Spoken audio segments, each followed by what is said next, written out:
नमस्कार दोस्तों, विश्वास लर्निंग ऐप में आपका हार्दिक अभिनंदन है। अब आज दोस्तों हम लोग चूँकि पिछले लेक्चर में मेन तो हमेशा थ्योरी के बाद पहला जो है आईएएस का ही क्वेश्चन रखेंगे, उसके बाद हम लोग किसी भी स्टेट को ले सकते हैं। तो पिछले लेक्चर में हम लोग आईएएस के प्रश्नों को देखे थे। अब आज हम लोग चूँकि आधे घंटे का लेक्चर भी होना चाहिए, तो अगर किसी राज्य में कम होगा तो दो स्टेट को एक साथ मिलाएंगे। तो आज हम लोग बीपीएससी और इसी में आगे आएगा, क्योंकि राजस्थान से इस चैप्टर से दो ही प्रश्न है। तो बीपीएससी और राजस्थान से पूछे गए प्रश्नों को जो है हम लोग इसके अंदर समाहित करेंगे। तो चलिए दोस्तों शुरुआत करते हैं। भारतीय संविधान एवं राज्य व्यवस्था में से बीपीएससी की प्रारंभिक परीक्षा में पूछे गए प्रश्न, और चैप्टर का नाम है भारत का संवैधानिक विकास।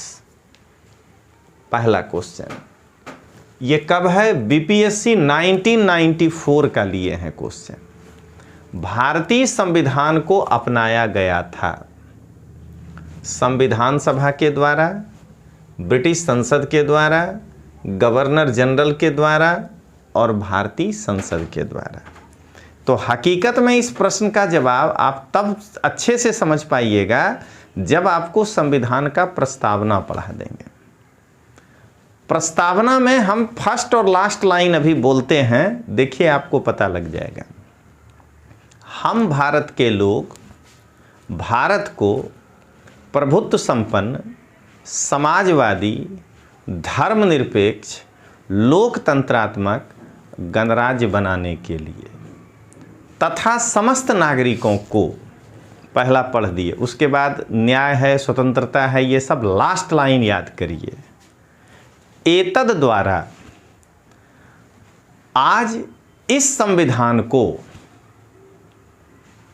26 नवंबर 1949 मिति मार्गशीर्ष शुक्ल पक्ष सप्तमी 2006 विक्रमी को इस संविधान सभा के द्वारा आत्मार्पित करते हैं और अंगीकृत करते हैं संविधान सभा के द्वारा। तो इसका आंसर होगा कि संविधान सभा ने हमारे संविधान को आत्मार्पित, अंगीकृत और अध्यर्पित किया था। तो कई बार क्वेश्चन इधर से भी होता है और उसका भाव दूसरे चैप्टर से निकलता है।